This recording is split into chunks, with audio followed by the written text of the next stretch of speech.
Sénat en clair, consacré ce soir au vote du budget 2020 au Sénat, adopté, mais pas très largement, 185 pour, 94 contre, 67 abstentions. C'est le moment de tirer les grands enseignements et de savoir comment les sénateurs ont fait bouger les lignes et s'ils l'ont fait parfois pour des raisons politiques. On va faire tout cela avec nos invités dans un instant, après les premières explications d'Alizé Boissin. Le budget de mi-mandat n'a pas séduit les sénateurs. Parmi les nombreux points de désaccord, l'écologie. Pour les sénateurs, le budget de l'État pour la transition écologique n'est pas assez ambitieux. Lorsqu'il n'est plus possible d'augmenter les recettes écologiques, vous en baissez les dépenses.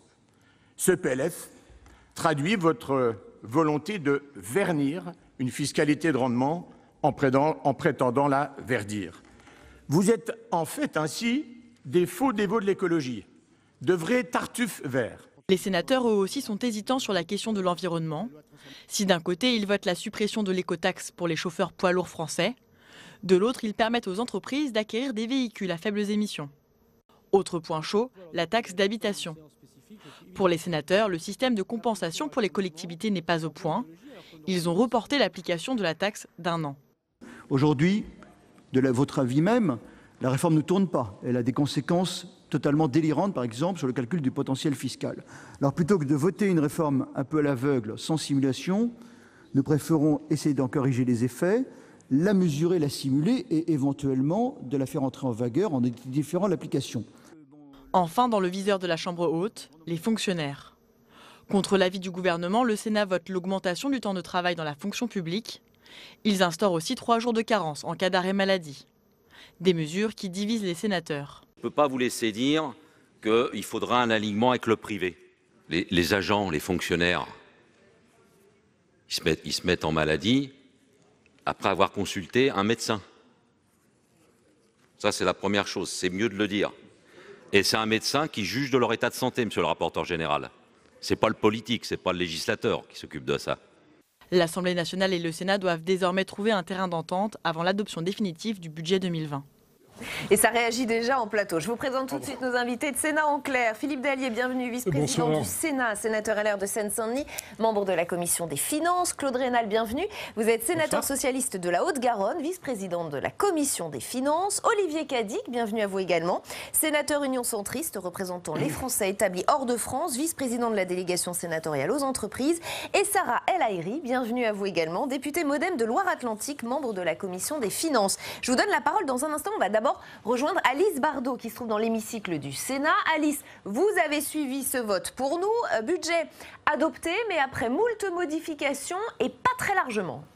Et oui, Rebecca, ça y est, après presque 3 semaines de débat, le budget 2020 a été adopté par le Sénat tel qu'il l'avait modifié. Alors avec 185 voix pour, 94 contre et 67 abstentions. Alors avant le vote, un sénateur par groupe politique s'est exprimé à la tribune de l'hémicycle. L'occasion pour eux de faire le point après des échanges souvent tendus avec le gouvernement. Pour rappel, le Sénat a rejeté 5 budgets, ceux de la justice, de l'agriculture, de la sécurité, de l'immigration ou encore de l'écologie. Tout à l'heure, certains sénateurs de droite comme de gauche ont été particulièrement offensifs, dénonçant tout à la fois le renoncement de l'exécutif à faire des économies, ses rétropédalages ou encore son manque de considération vis-à-vis des parlementaires, comme l'a souligné le sénateur socialiste Claude Rénal. Alors une alliance gauche-droite remarquée également lors de l'examen du texte, comme l'a relevé il y a quelques instants le rapporteur LR Albéric de Montgolfier. On l'écoute. Si vous regardez les votes, vous verrez que ce ne sont pas simplement les votes d'une majorité, ce sont les votes du Sénat et parfois, je le disais, à l'unanimité ou à la quasi-unanimité. Vous devriez, j'espère, Monsieur le Ministre, et le gouvernement devrait y voir un signal, parce que comme on l'a voulu l'année dernière, je pense qu'il y aurait lieu dans ce cas-là d'écouter le Sénat et la France s'en porterait mieux. Autre sujet qui rassemble la droite et la gauche de l'hémicycle contre le gouvernement, la réforme des retraites. Alors les sénateurs n'ont pas manqué de faire le lien entre la politique menée par le gouvernement, illustrée par ce projet de loi de finances, et l'actualité. On écoute à ce propos le sénateur communiste Éric Bocquet. Quel singulier télescopage entre ce jour du vote du projet de loi de finances au Sénat et les innombrables rassemblements et manifestations qui se déroulent en ce moment même dans notre pays pour la défense de notre système de retraite par répartition. Ces journées de mobilisation font suite à l'année ininterrompue de manifestations au cours de lesquelles nos concitoyens réclamaient plus de justice sociale, plus de justice fiscale, en un mot, les moyens de mener une vie décente dans cette société. Vous l'aurez donc compris, ce projet de loi de finances pour 2020 a été l'occasion pour le Sénat, dans sa grande majorité, de faire bloc face au gouvernement. Merci beaucoup Alice pour tous ces détails. Philippe Dallier, quand le texte est arrivé au Sénat, beaucoup ont dit c'est le budget Gilets jaunes, c'est le budget du pouvoir d'achat. Il y a eu pas mal de modifications. Pourquoi n'a-t-il finalement pas été adopté si largement que ça ? D'abord, ce budget a été largement modifié par le Sénat. Alors après, chacun se positionne effectivement. On ne peut pas attendre du groupe communiste qu'il adopte effectivement le budget qui a été modifié par la majorité républicain et centriste au Sénat. Enfin, ça ne s'est jamais vu. Ceci étant dit, voilà, on a fait le travail. Mais ce que je retiendrai, moi, de ce budget, c'est qu'effectivement, on est dans l'acte 2 du quinquennat et on laisse courir les déficits et la dette. Quand on se reporte à 2017 et aux promesses du candidat Macron, souvenez-vous, et même du président élu Macron, on devait retrouver l'équilibre des comptes publics en 2022. Tout ça, c'est derrière nous. L'Assemblée nationale va voter ce budget 2020 avec un déficit prévisionnel qui se situera à 93 milliards d'euros. On était à 67 milliards en 2017, 76 milliards en 2018, 95 milliards en 2019. On sera quasiment à la même hauteur en 2020. Donc vous nous dites c'est un budget du pouvoir d'achat pour les Français, mais au détriment financé par du déficit et de la dette. Les comptes de la sécurité sociale, ils auraient dû être dans le vert cette année. On va sortir à moins 5 milliards. Les régimes de retraite, Macron disait en 2017, il n'y a pas besoin de revenir sur l'âge de départ, etc. Le Conseil d'orientation nous dit qu'on sera en 2025, c'est-à-dire demain, entre 10 et 17 milliards. Et on nous annonce une réforme des retraites en nous disant il n'y aura que des gagnants, vous inquiétez pas, il n'y aura pas de perdants. Et on ne nous explique pas comment on va financer tout ça. Donc soutenir aujourd'hui que la situation s'améliore, moi franchement, je ne sais pas avec quelles lunettes il faut regarder cela, mais moi je ne peux pas pas soutenir cette thèse-là. Claude Raynal, qu'est-ce que vous retenez, vous, de ce budget ? Eh bien, d'abord, la même chose sur le changement d'attitude, en tout cas du gouvernement, par rapport au compte public. Ça, c'est le moins. Vous savez, on se souvient de Darmanin se campant devant nous, nous expliquant que les 10 ans précédents, il n'y avait eu que des nuls. Alors que dans les 10 ans précédents, les gouvernements ont fait leur travail. C'est-à-dire qu'ils ont fait en sorte de réduire le déficit, de réduire, pas de réduire la dette, mais de réduire le déficit de manière claire. Bon, et d'avoir la précaution sur la dette, enfin, avec la volonté, effectivement, de la stabiliser. Bon, on nous dit qu'aujourd'hui, tout ça, c'est nul et non avenu. D'ailleurs, le ministre Darmanin n'est même pas au banc, d'ailleurs, pour entendre ce qu'on pense, effectivement, de son budget d'aujourd'hui. Donc, c'est tout à fait exact. Deuxième sujet, problème de la confiance. Si vous voulez, sans arrêt, on prend des mesures qui sont des mesures négatives. On dit réforme, ça veut dire globalement, on en prend sur le casque. Voilà. Et donc les Français le voient et le sentent. Lorsqu'on vous dit on réforme l'assurance chômage, ça veut dire 700 millions d'économies sur les chômeurs cette année. Voilà, ça c'est une réalité. Quand on vous dit réforme sur l'habitat, ça veut dire en gros 1 milliard de moins pour les APL cette année. Et ça continue. En réalité, c'était avant et ça continue. Et on veut nous dire que sur, par contre, la réforme des retraites, tout le monde va être gagnant. Mais, personne n'y croit. Personne n'y croit, c'est ça le problème. Et je promets à Sarah et à Eric, alors évidemment, l'occasion de vous répondre à tous. On va juste boucler ce tour de table avec Olivier Cadic. Vous nous dites la même chose, vous aussi. C'est un budget qui se fait au détriment du déficit public, au détriment des comptes. C'est un budget où on a l'impression que certains choix ne sont pas faits. Alors le bon côté quand même des choses, c'est qu'effectivement, il va y avoir 9 milliards d'euros d'impôts en moins pour les ménages, et ça, c'est un bon point. Donc je pense qu'il faut quand même le souligner, le noter, et pourtant s'en réjouir. Ceci étant, la France, on peut s'en réjouir aussi, est championne du monde de football, mais elle est aussi championne du monde du fisc. On reste le pays avec 46,1% de prélèvements obligatoires, qui est le pays le plus fiscalisé au monde dans l'OCDE. Et donc ça, on voit qu'on en est toujours là. Moi, ce que je regrette, c'est que dans les débats qu'on a eus au Sénat, c'est que finalement, personne vraiment, à part dans notre groupe, a vraiment cherché à baisser les impôts. Et je crois que c'était quand même une volonté que nous devions avoir. Et moi, on a un grand regret pour nous, parce qu'on a fait plusieurs amendements pour baisser les impôts. Encore une fois, je vous rappelle, on est champion du monde. Il faut vraiment baisser cette pression fiscale. Et on n'a pas senti cette volonté dans l'hémicycle de le faire. Sarah El Haïry. Eh bien, moi, je ne vois pas notre pays avec exactement les mêmes lunettes, a priori. Mais je vais vous dire pourquoi de manière très claire et très sincère. On a voté un budget en première lecture qui, je pense, n'était pas parfait, puisqu'il y avait encore... moi, je reconnais au Sénat... c'est à l'Assemblée nationale. Et je reconnais au Sénat quelques vraies avancées. Moi, je pense à la fiscalité, plus de solidarité entre les générations, avec le relèvement des seuils pour les donations. Je pense évidemment à l'article 50, qui a fait beaucoup de débats sur le mécénat, où vous avez réussi à emporter une unanimité. Et ça, c'est positif. Ça arrive au Sénat, souvent. Et quand c'est le cas, je pense qu'il faut le dire et il faut s'en réjouir. Vous avez également amélioré l'article 57. Je pense évidemment à la question de la lutte contre la fraude fiscale et l'utilisation des données. J'ai envie de dire, ça a été une lecture, en tout cas vue de l'Assemblée, intéressante, enrichissante, constructive. Et j'espère qu'on en gardera au retour à l'Assemblée un certain nombre d'éléments. Je pense évidemment au mécénat ou encore aux donations à l'intérieur de la famille, à l'amélioration. Mais parce que je crois, mes chers collègues, qu'il est très utile d'utiliser la sagesse de nos deux assemblées dans l'exercice qui est le nôtre. Mais il y a des critiques, vous l'avez entendu sur ce plateau. Alors, par contre, pas de décision. Ah bah oui, mais c'est là où franchement, moi c'est dommage, autant il y avait une sagesse de mes collègues, autant il y a une posture plus politique. Quand on est sincère dans la vision de notre pays s'est saisi avec une colère sans nom. Il a exprimé au moment des Gilets jaunes un besoin. Vous avez parlé du poids des impôts. Dans ce budget, il y a la plus grande baisse d'impôts sur les revenus pour les ménages, plus de 5 milliards. Eh bien oui, il faut faire des choix et nous avons fait le choix de baisser les impôts pour les Français. Alors il fallait trouver cet équilibre. Oui, il y a aussi eu un mouvement dans notre pays qui s'appelle les Gilets jaunes et il fallait faire des réponses d'urgence. Mais... Qu'est-ce qu'on ne nous aurait pas dit si on n'avait pas répondu aux besoins d'urgence de notre pays, que ce soit pour l'hôpital, que ce soit au moment des Gilets jaunes avec plus de 17 milliards d'euros. Oui, ces équilibres, ils sont nécessaires à trouver, mais nous avons aussi fait le choix de réformes en profondeur et des réformes structurelles qui n'apportent pas encore totalement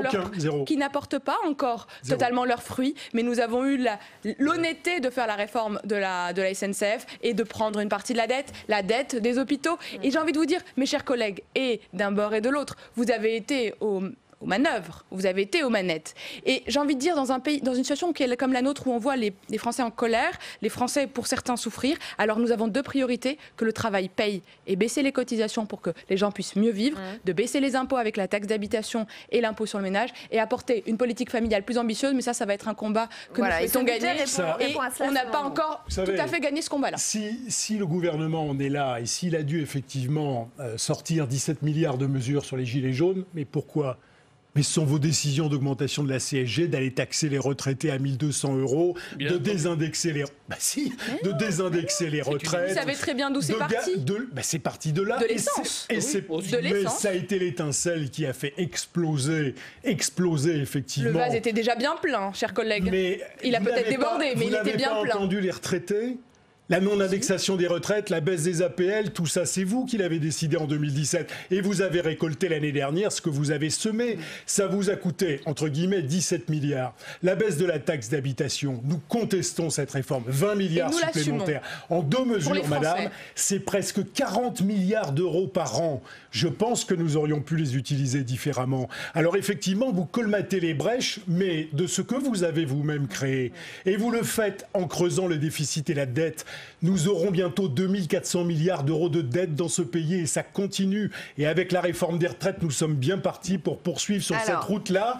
Nous allons finir dans une situation absolument dramatique. Et ça, vous le cachez aux Français, ça n'est pas normal. On va recueillir une autre réaction, c'est celle d'Éric Bocquet, sénateur communiste du Nord. Ce budget ne le satisfait pas, lui non plus. Il nous explique pourquoi. Il est au micro de Steve Jourdain en salle des conférences. Oui, Éric Bocquet, vous rejetez ce qui est présenté par le gouvernement comme un budget gilet jaune, comme un budget tourné vers les plus faibles. Pourquoi ? Écoutez, c'est un budget inscrit dans la droite ligne de ce qui se fait depuis le début de ce quinquennat. En gros, les mesures les plus favorables pour les très riches de ce pays et pas grand-chose ou des miettes pour ceux qui réclament vivre mieux simplement. Ce budget a été présenté fin septembre comme le budget de réponse aux Gilets jaunes, aux soucis de justice sociale. Et quand on a examiné l'ensemble des articles, aucune proposition ne répond à cette préoccupation. Ce budget ne va pas changer la face du monde, ne va pas changer la situation des 400 000 personnes qui ont basculé dans la pauvreté en France en 2018. Dixit l'INSEE, 14,7% de pauvreté dans ce pays, des gens qui vivent en dessous du seuil de pauvreté, 9 millions de personnes. Donc ce budget n'est pas du tout la réponse adaptée à la justice sociale et fiscale tant attendue par nos compatriotes. La grève, la mobilisation sociale, c'est aussi un moyen de faire pression sur la majorité pour justement avoir des concessions, obtenir des concessions de la part de la majorité sur le budget? Oui, c'est un moyen d'action tout à fait légitime, tout à fait souhaitable, parce qu'il faut que les gens se mêlent de leurs affaires pour améliorer la vie du monde et la vie de la société. Encore une fois, une aspiration à la justice. On veut vivre bien quand on travaille avec un salaire qui permet d'échapper à la précarité, aux difficultés, à l'incertitude du lendemain. Et on veut également vivre bien quand on est en retraite, échapper à toutes les vicissitudes de la vie, qui n'est pas toujours simple. Et donc, il faut que l'État s'engage là-dessus. Donc, le combat pour les retraites, c'est aussi un combat pour la justice sociale. C'est un vote pour rien. Il y aura des rectificatifs avant le budget final, selon vous? C'est jamais un vote pour rien. Vous savez, on vote ici dans l'hémicycle, on va exprimer notre position, mais on essaie aussi de communiquer avec l'extérieur. Les sénateurs du groupe CRCE, communistes, républicains, citoyens, écologistes, ont un pied dedans et un pied dehors. Le Sénat hors les murs. Donc, on veut aussi parler à tous ces gens qui manifestent, qui revendiquent le droit légitime de vivre mieux. Donc, ici, nous portons leurs revendications et à l'extérieur, nous les soutenons. Une petite dernière question. Qu'est-ce que vous auriez aimé voir dans ce budget? Nous avons proposé de rétablir l'ISF, par exemple, 3,2 milliards, ça n'est pas rien. Nous avons proposé un barème de l'impôt beaucoup plus progressif, avec 11 tranches, avec un taux maximal à 65%. Nous avons proposé la suppression de la flat tax, c'est-à-dire que le prélèvement forfaitaire unique qui limite à 30% la taxation des dividendes, alors que la France est championne d'Europe des dividendes, des distributions de dividendes. D'ailleurs, les patrons du CAC 40 préfèrent se faire payer aujourd'hui en dividendes plutôt qu'en salaire, parce qu'ils sont moins taxés. Voilà ce que nous avons proposé, qui a été balayé du revers de la main par la majorité sénatoriale. Et donc, nous continuons à porter ce combat jusqu'au bout. Merci Éric Bocquet d'avoir répondu à nos questions. C'est à vous, Rebecca. Merci Steve. Une réaction de Claude Rénal. Oui, écoutez, moi je suis toujours étonné qu'on change de paradigme, si vous voulez. Quand on n'arrive pas à régler les problèmes sur lesquels on s'est engagé en début de mandat à régler, c'est-à-dire le déficit, la dette publique, bon, on ne le règle plus, on n'en parle plus aujourd'hui, et ça a des conséquences très lourdes à long terme. Parce que si le déficit public n'est pas réglé sur les comptes de l'État, vous savez, 100 milliards, bon, sur le budget de l'État stricto sensu, ça veut dire qu'on demande des efforts plus grands sur les organisations de sécurité sociale et également sur les collectivités territoriales. On n'est pas loin, on n'est pas près de sortir des contrats dits de Cahors où on contraint les collectivités territoriales. Donc il faut bien voir tout ça dans une vision longue. Et puis, deuxième sujet quand même, régler les 17 milliards qui ont été provoqués, réellement provoqués par l'action menée par le gouvernement, la provocation sur tous les domaines, de manière systématique, sans aucune finesse politique. Il n'y a aucune responsabilité des gouvernements précédents. Personne. Mais arrêtons avec ça. Vous avez augmenté la CSG de 20 milliards. Ce qu'on sait, c'est qu'on en rendez 17. Alors écoutez, après, il faut dire merci. Absolument pas lié. Quand il y a une chose, on corrige. Deuxième sujet quand même. Mais oui, c'est très bien. Je crois que c'est nécessaire de corriger quand on a été pas suffisamment juste. Donc on attend vos corrections, parce que vous n'avez pas été juste, effectivement. Sur la CSG, elles ont déjà été apportées. Et donc, il y a quand même des choses qui sont extraordinaires. Normalement, chaque fois qu'il y a une mesure qui revient à la sécurité sociale, elle est prise en charge par le politique, c'est-à-dire par le budget de l'État. Là, on a un trou de 3,5 milliards qui est créé par ce gouvernement qui recrée. Alors qu'on arrivait à l'équilibre, et je veux dire, nous, il y a 5 ans, enfin, au démarrage, en 2012, du mandat de Hollande, il y avait 17 milliards, on est arrivé à 4, il fallait arriver de 4 à 0, on y était. Et au moment où on y est, hop, on remet 3,5 milliards de déficit qui est pris. Mais donc ça veut dire que les 5 milliards qui sont rendus aux Français, ils sont pris d'une part sur les 3,5 milliards de trous qui est recréé sur la sécurité sociale. Pour créer la confiance, au lieu d'en finir avec le trou de la Sécu, on le recrée. Et d'autre part, on augmente la dette, encore une fois, et on augmente le déficit public. Franchement, tout ça, moi j'ai dit en séance, c'est une politique de Shadok. C'est-à-dire ceux qui prennent d'un côté, qui mettent de l'autre, qui font de la fumée, et on bouche un trou en recréant un autre à côté. Pas très brillant quand même. Sarah El Haïry et Olivier Cadic. Très très à charge tout ça, très très à charge. Et pourtant, eh bien moi j'ai envie de vous dire, dans notre préoccupation, ça a été quoi? Ça a été répondre aux besoins des Français au quotidien et aujourd'hui. Et aujourd'hui, c'est quoi? C'est oui sur la CSG, lors de l'ancienne loi de finances, ça a été trop bas. Ma famille politique, au MoDem, plus centriste, on n'a pas été sur ce niveau-là, on n'a pas été entendu. Sauf que peu importe, le plus important, c'est que la correction a été faite. Deuxième chose, de manière très concrète, vous parlez de la taxe d'habitation. Soit, c'est pas votre position. Sauf qu'aujourd'hui, les Français retrouvent entre 600 et 800 euros par an de pouvoir d'achat supplémentaire. Ça ferait 20 milliards de dettes par an. Et les Français les paieront autrement, hein, rassurez-vous. Vous assumez le fait que vous ne souhaitez pas cette suppression. Nous, on pense foncièrement que la taxe, qu'aujourd'hui, l'imposition sur les Français était trop lourde et qu'il fallait des vraies réponses et des réponses immédiates. Alors oui, nous assumons cette loi de finances, qui est une loi de finances pour les Français, qui baisse les impôts. C'est pas encore suffisamment loin pour être totalement juste. Il y a encore ça peut toujours être amélioré. Et je crois que personne ne détient une vérité pleine et entière. Encore une fois, les manques, pour nous, ils sont autour de la politique familiale, de la prise en compte des enfants dans une famille. Il y a encore beaucoup de choses à faire. Mais on ne peut pas tout jeter. Et juste pour conclure, parce que je vois bien que je suis trop longue, mais on ne peut pas dire, je crois que c'est extravagant de dire que absolument tout ce qui s'est passé au moment de la crise des Gilets jaunes est le fruit exclusivement d'un seul et unique gouvernement, parce que, messieurs, il est quand même utile de rappeler, et je l'ai dit tout à l'heure à voix plus basse, quand un vase déborde, c'est qu'il est bien plein, et vous êtes et l'un et l'autre, très largement par vos familles politiques, rempli ce vase, et je crois que le plus important, c'est de trouver les solutions pour les Français et pour notre pays. Olivier Cadic. Je crois qu'on peut écouter celui qui est un peu l'arbitre de la situation quand on présente un budget, c'est Bruxelles. Et Bruxelles, manifestement, a dit qu'il n'y avait pas de réduction du déficit structurel de la France. Voilà, c'est tout. Donc, il faut regarder, il faut aller voir un peu à l'extérieur. La réalité, c'est qu'on est champion du monde des prélèvements obligatoires et qu'on va le rester. Et là, honnêtement, sincèrement, c'est vrai, on écoute tout le monde, on ne comprend pas. Tout le monde s'envoie des messages, mais la réalité, c'est que les gouvernements passent et on reste toujours le pays le plus fiscalisé. Et dès qu'on cherche à baisser sincèrement les impôts, on voit qu'on n'y arrive pas. Pourquoi? Parce que quand il faut s'attaquer à la dépense, on ne peut pas, en tant que parlementaire, faire des vraies propositions de baisse de la dépense parce qu'on n'a pas les éléments pour pouvoir faire des propositions argumentées avec nos amendements. On ne bénéficie pas d'études d'impact et ça, c'est une nécessité que nous avons. Un dernier extrait. Après ce vote au Sénat, l'étape suivante, c'est la tentative d'accord avec les députés dans ce qu'on appelle la commission mixte paritaire. Je le dis pour nos téléspectateurs qui ne le savent pas forcément. N'espérons pas de CMP conclusive, a dit Jérôme Bascher à l'AFP. Et ça s'annonce d'autant plus compliqué qu'il y aurait des divergences au sein même de la droite parlementaire entre députés et sénateurs LR. C'est en tout cas ce que nous a dit Olivia Grégoire ce matin. Elle était l'invitée d'Oriane Mancini dans Bonjour chez vous. On l'écoute. Que pourrais-je dire à la droite sénatoriale de bon matin ? Bon, déjà que ce serait pas mal qu'ils fassent des réunions entre députés et sénateurs à ce moment-là, parce que moi j'ai un problème de divergence, j'ai un problème d'incohérence entre ce qui m'est promu au perchoir à l'Assemblée et ce qui m'est dit par la droite sénatoriale. Parce que lorsque j'écoute la droite, les Républicains au sein du Parlement, et Dieu sait si je les écoute, parce qu'il y a parfois de bons amendements et de belles idées, j'ai quand même beaucoup d'amendements de dépenses publiques. Beaucoup. On avait fait le jeu, et je ne vais pas le refaire ce matin, mais ça se comptait en dizaines de milliards d'euros.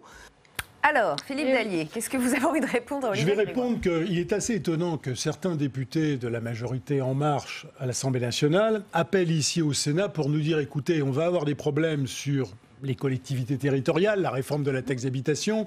Le Sénat, à l'unanimité, a effectivement proposé des solutions que le gouvernement ferait bien de retenir, mais les députés En Marche, ils sentent bien que de l'autre côté, ça va coincer. Voilà. Donc si on veut jouer à ce petit jeu-là, moi je renvoie aussi la balle.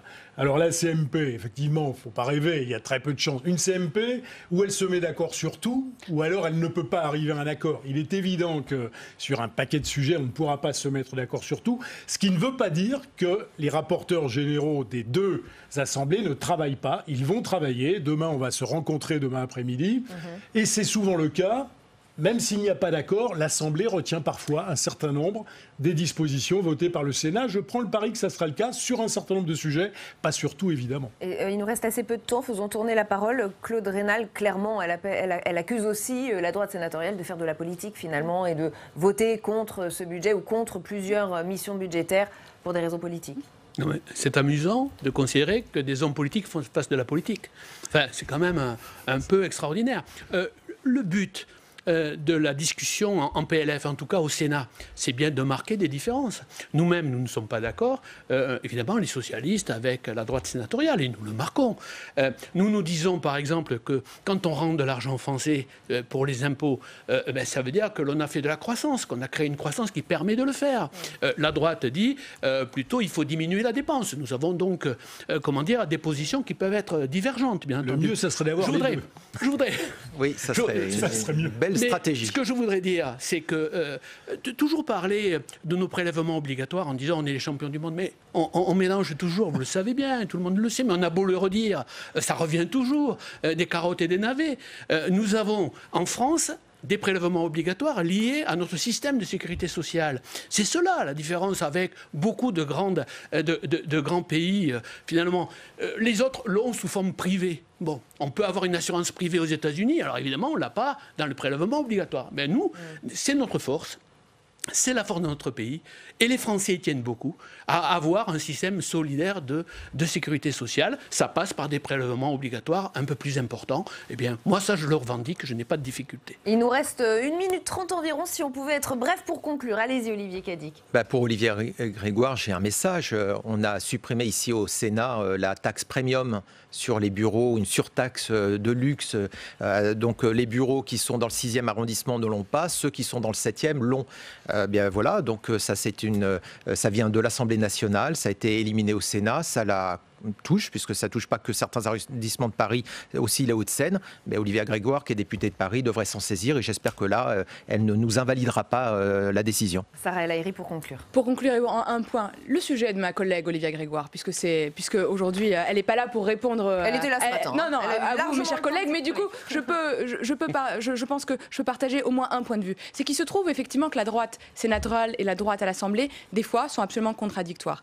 Moi, mes collègues, les Républicains à l'Assemblée, effectivement, des fois on se bat pour des dépenses et je veux dire, il n'y a pas de mal, c'est pas un gros mot, au contraire, c'est faire de la politique. Mais j'ai dit que chez LREM c'était la même chose, c'est tout ce que j'ai dit. Mais c'est partout le cas, voilà. sauf que l'honnêteté intellectuelle que voudrait aller jusqu'au bout, c'est que arriver au Sénat, qu'on ne jette pas le bébé et l'eau du bain, mais plutôt prendre la totalité de ce qui est bon et de ce qui est Ce sera la conclusion de ce débat. On a voté un budget, je vous rassure. Merci à tous les 4 d'avoir participé à Sénat en clair.